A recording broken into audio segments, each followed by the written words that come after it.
Preocupação na saúde. O Hospital Referência no oeste do estado continua superlotado. A unidade atende mais de 1 milhão de pessoas em municípios de Santa Catarina, Rio Grande do Sul e Paraná. Decisão que ainda cabe recurso. Vereadores de Joinville vão ter que votar novamente sobre a abertura de uma comissão processante para investigar o prefeito.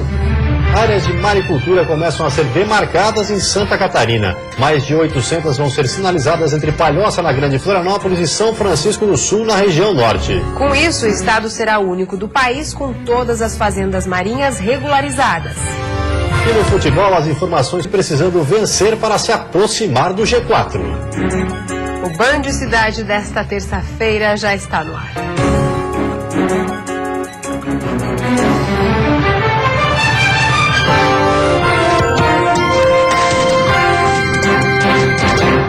Olá, boa noite.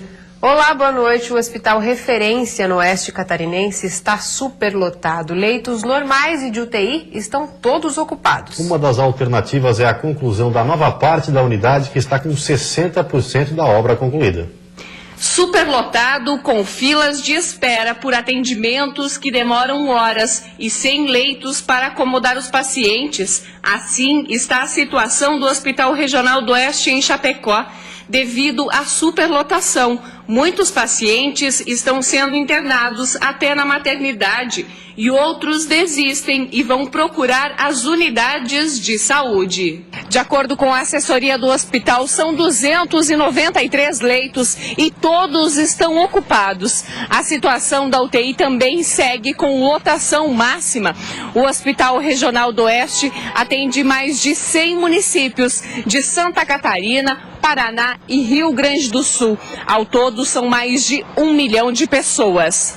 Por ser referência em várias especialidades, uma das alternativas para amenizar a superlotação é a construção do novo prédio, que já está com 60% da obra concluída e vai contar com 9 pavimentos e com um heliponto.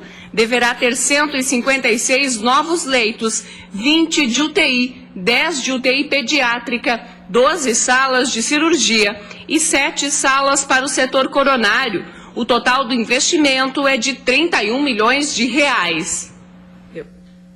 Os vereadores de Joinville vão ter que votar novamente o pedido de abertura de uma comissão processante para investigar o prefeito. A determinação é da Justiça, mas ainda cabe recurso.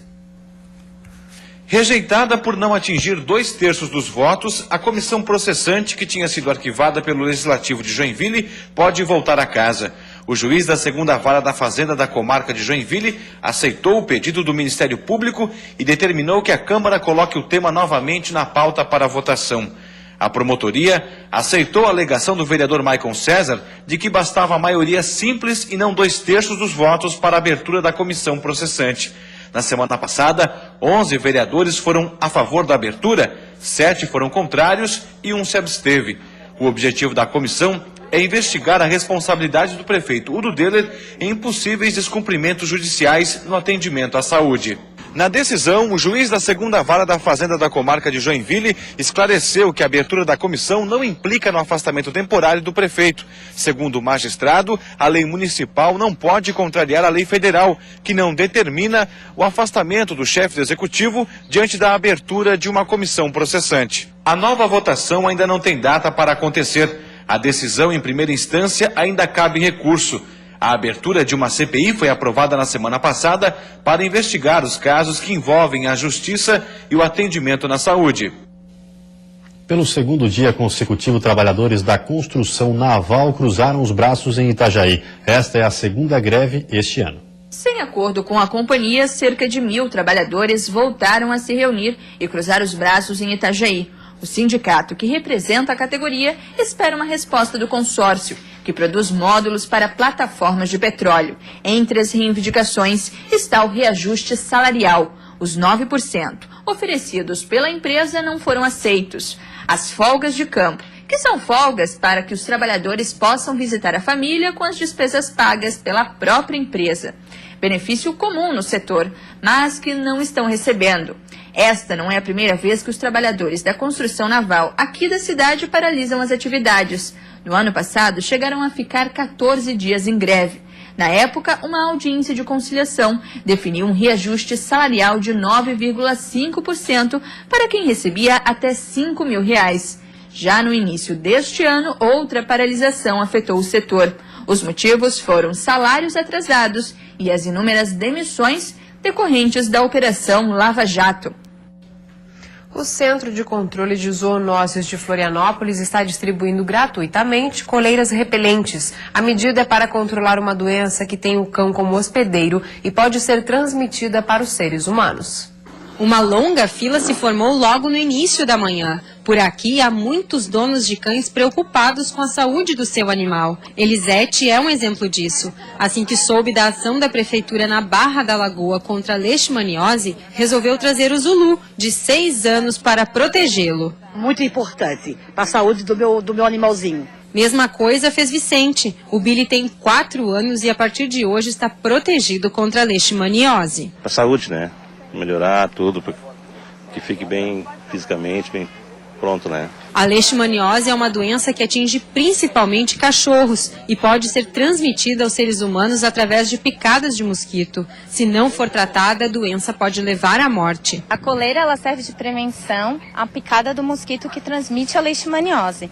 Então, por isso que só vai ser colocada nos cães que estiverem presentes aqui no momento, né? Sempre que for escolhida algumas áreas de foco, né, inicialmente, né, para atender. Nos últimos 5 anos, 179 animais foram diagnosticados com a doença na capital, especialmente nas regiões próximas à Lagoa da Conceição. Por isso, é importante que a população traga seus cães para a colocação da coleira repelente. A ação da prefeitura segue até sábado em diferentes bairros da cidade. Luciano mora no canto da lagoa e sabe da importância desta prevenção. Há 2 anos ele perdeu um pastor alemão com a doença. Na verdade, é aquela questão, né? Nunca vai acontecer com a gente. Ouvia que tinha, mas não tomei todos os cuidados, né? Ele foi perdendo apetite, ficando magro, a gente foi investigar. E depois da morte dele é que chegou o exame de que deu positivo para a leishmaniose. Cerca de 1000 coleiras serão distribuídas gratuitamente durante as ações. Amanhã a tenda será montada no Itacurubi, quinta-feira no Córrego Grande, sexta no bairro Saco Grande e sábado no Parque de Coqueiros. E depois do intervalo, Santa Catarina é o primeiro estado a ter todos os parques marinhos regularizados. Mais de 800 áreas vão ser demarcadas. E no futebol, o Criciúma joga em casa hoje, precisando vencer para se aproximar dos primeiros colocados.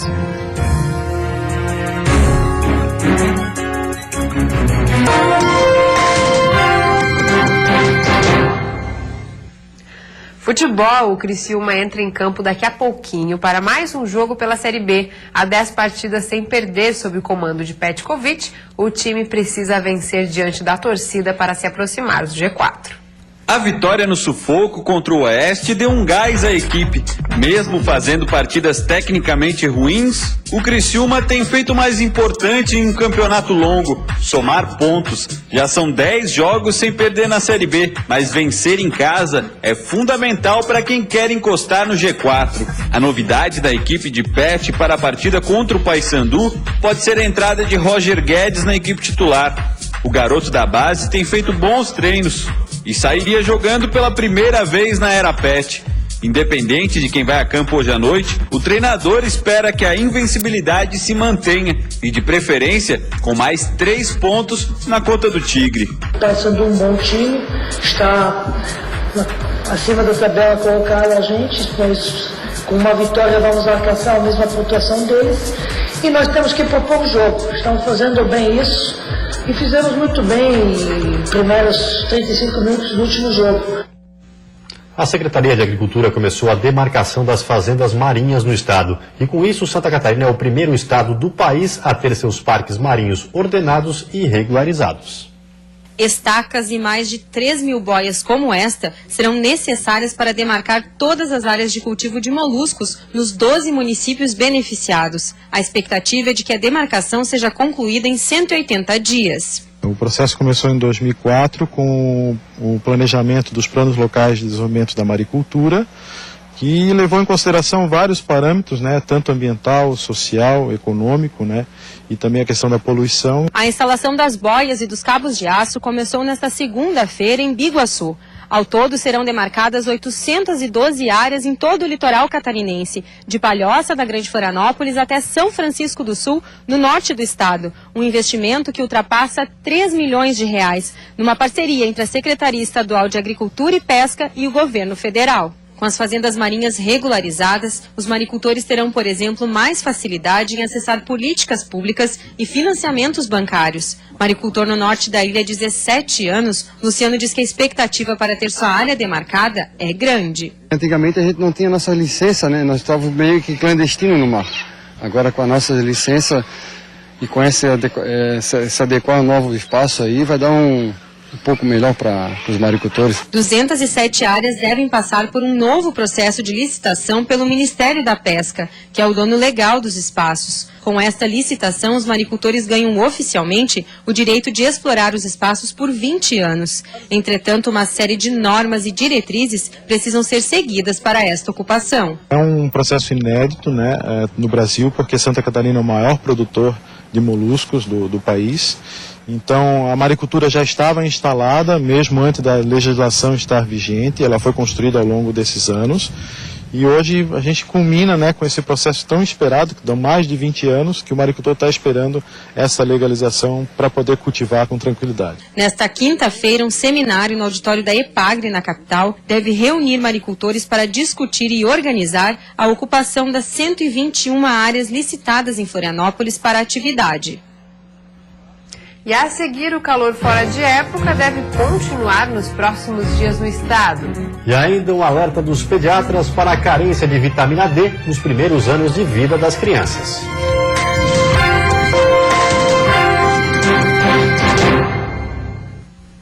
Nos últimos dias, a população de Santa Catarina tem convivido com um calorzinho fora de época. Ruim para os comerciantes que estão vendo os estoques de roupas de inverno se acumularem. Mas tem quem esteja gostando desse clima atípico no inverno.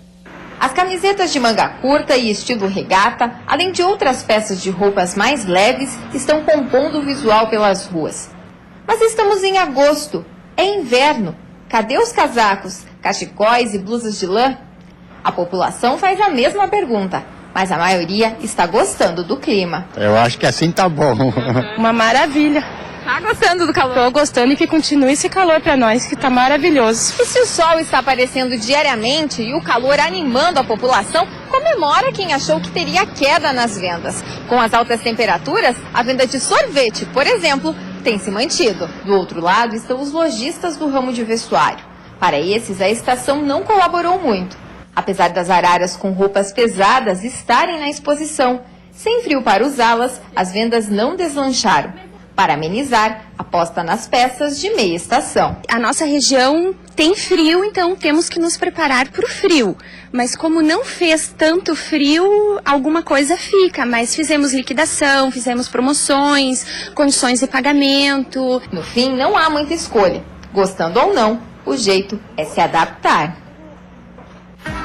E esse calorzinho inesperado no inverno deve continuar pelo menos nos próximos dias. A quarta-feira será de sol e nuvens em todas as regiões do estado devido a uma massa de ar seco. As temperaturas seguem em elevação. A mínima marca 12 graus na Serra e a máxima chega aos 31 no sul do estado.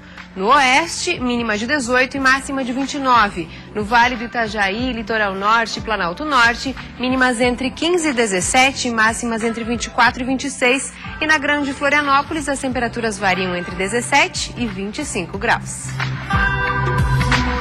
Pediatras estão receitando vitamina D como suplemento alimentar para crianças de até 2 anos. O motivo é o menor tempo que elas ficam expostas ao sol, fundamental para a absorção da substância.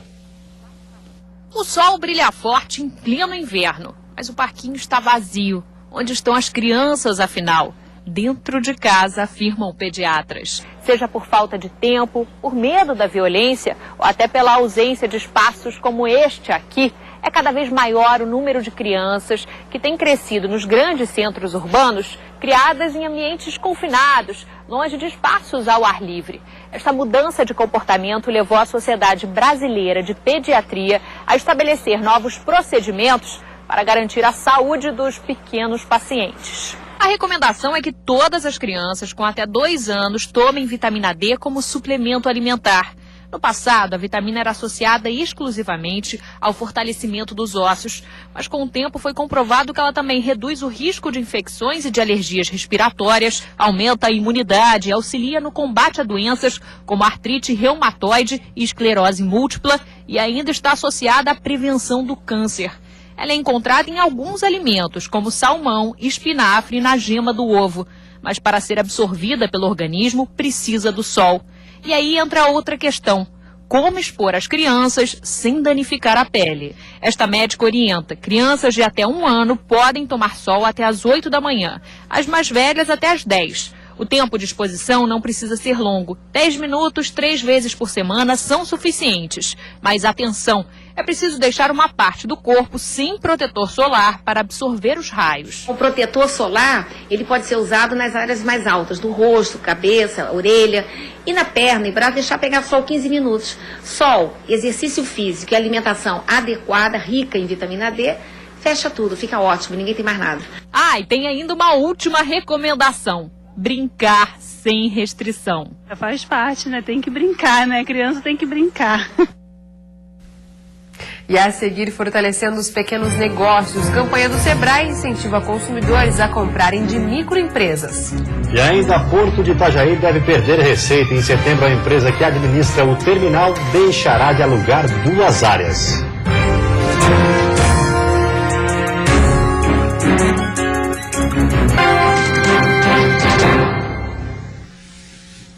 Mais segurança para os motoristas. O estudo de viabilidade para a duplicação da BR-116 está sendo analisado pela Agência Nacional de Transportes Terrestres. Se ele for aprovado, as obras podem começar em 2017. Pelo estudo, serão duplicados 270 quilômetros da BR-116 entre os estados de Santa Catarina e Paraná. A Agência Nacional de Transportes Terrestres tem até 60 dias para divulgar se a duplicação poderá ser feita. O estudo foi elaborado pela concessionária que administra a rodovia. Nele contém informações como levantamento de tráfego, traçado, o custo das desapropriações, estudo ambiental e os benefícios que uma duplicação como esta deve trazer a quem trafega pela rodovia. O diretor superintendente explica que este é um estudo preliminar e que reuniões estão sendo feitas nas cidades onde a duplicação deve passar para atender às necessidades de cada região. Qual é a necessidade de cada município com relação a obras, com relação à mobilidade urbana do município?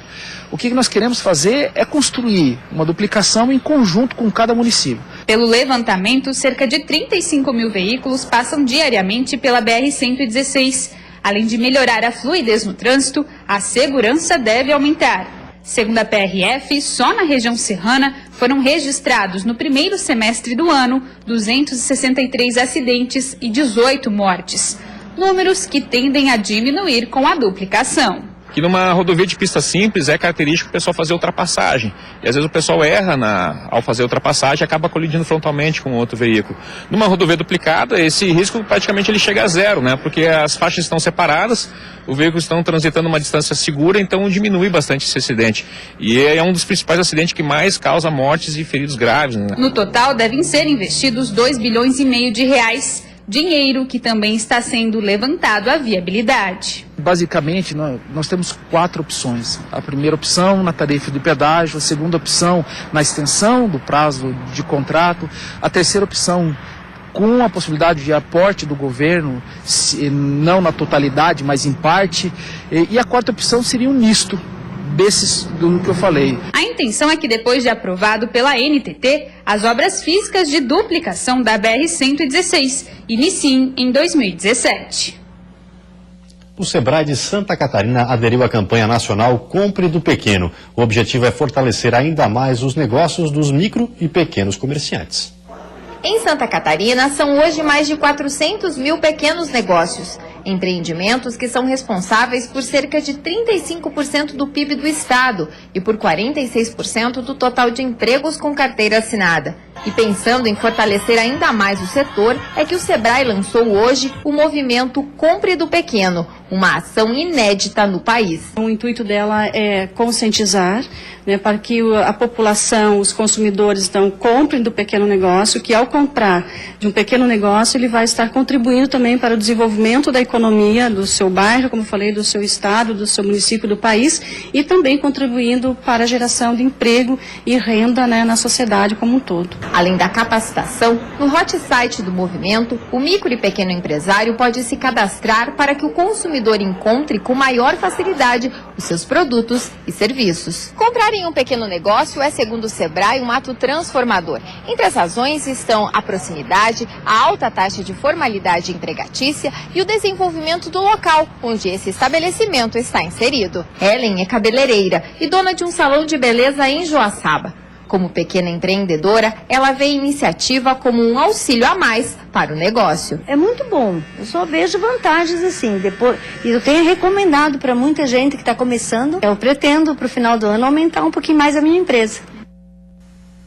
Situação preocupante no porto de Itajaí. Até setembro, a empresa que administra o terminal deixará de alugar 2 áreas, o que significa uma perda de receita no valor de R$1.300.000 por mês. Depois de perder para Navegantes a linha asiática, responsável por 40% da movimentação de cargas, e de não ser incluído no pacote de concessões anunciado pelo governo federal, a situação do porto de Itajaí não é das melhores. Outra decisão, dessa vez tomada pela própria APM Terminals, vai trazer perda de receita ao porto. Desde 2013, a empresa holandesa que administra o terminal aluga 2 partes do porto, os berços 3 e 4, pelo valor de R$1.300.000 mensais. Mas, por causa da queda no número de contêineres, a empresa resolveu devolver o espaço. A partir de setembro, o local ficará vago e qualquer operador portuário poderá alugar. Mas aí vem outro problema. Ainda não é possível fazer atracações na área, já que os berços 3 e 4 estão em obras de reforma e realinhamento. A previsão é de que o trabalho seja concluído ainda este ano. Mas até lá, a perda mensal será grande. E você fica agora com o Jornal da Band. Uma ótima noite a todos e até amanhã. Uma boa noite para você. Até amanhã.